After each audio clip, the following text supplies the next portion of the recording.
பார்த்தீங்கன்னா பலிபீடத்தை கட்டி ஆண்டவரை ஆராதிச்சாங்க. ஆபிரகாம்லாம் பலிபீடம் கட்டி ஆராதிச்சாங்க. அதுக்கு பிறகு கொஞ்சம் நாளைக்கு பிறகு மோசே ஐயா வந்த பிறகு ஆசாரிப்பு கூடாரத்தை கட்டி ஆண்டவரை ஆராதிச்சாங்க. அதுக்கு பிறகு கொஞ்சம் நாளைக்கு பிறகு என்ன நடந்துச்சு, ரொம்ப வருஷங்கள் கழிச்சு தாவீது வந்து ஆண்டவருக்கு ஆலயத்தை கட்டணும். அந்த ஆலயத்தை யார் கட்டுறாங்க அப்படின்னு சொன்னா சலமோன், தாவீது மகன் வந்து கட்டுறாரு. அதுக்கு பிறகு பபிலோனியர்கள் வந்து அந்த ஆலயத்தை அடிச்சு போட்ட பிறகு திருப்பி செருபாவேல் வராரு. செருபாவேல் வந்து அந்த உடைஞ்ச ஆலயத்தை திருப்பி கட்டுறாரு.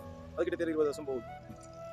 இப்ப வேதாமத்துல ஆண்டவரை ஆராதிக்க, ஆண்டவர் வாசம் பண்ண ஒவ்வொரு ஸ்தலங்கள், ஒவ்வொரு காரியங்கள் இருக்கு. ஆனா அந்த புதிய ஏற்பாட்டுல யார் ஆலயம் அப்படின்னா எங்களுடைய சரீரம் தான் பரிசுத்தனுடைய ஆலயமா இருக்கு. ஆகவே இந்த ஆலயத்தை பரிசுத்தமா வச்சுக்கணும். ஏன்னா இந்த ஒரு டைம்ல வந்து இயேசுவானவர் வாழ்ந்த காலத்துல அந்த அந்த தேவாலயத்துல வந்து கள்ளர்கள் வந்து நிறைய பேர் இருந்தாங்க. அதனால ஆண்டவர் அந்த பிசினஸ் செய்யறவங்களோட மேஜெல்லாம் உடைச்சு போட்டு அவங்களெல்லாம் விரட்டி, இது வந்து என்னுடைய ஜெப வீடு, இதை கலர் புகையா மாற்றீங்களான்னு கேட்டாரு. இப்போ நாங்கள் பார்க்குறோம். அதனால உங்களோட சரீரத்தை ரொம்ப பயபக்தியாகவும் பரிசுத்தமாகவும் வச்சுக்கொள்ளுங்க. ஏன்னா உங்களுடைய சரீரம் பரிசுத்தாவினுடைய ஆலயமா இருக்கு.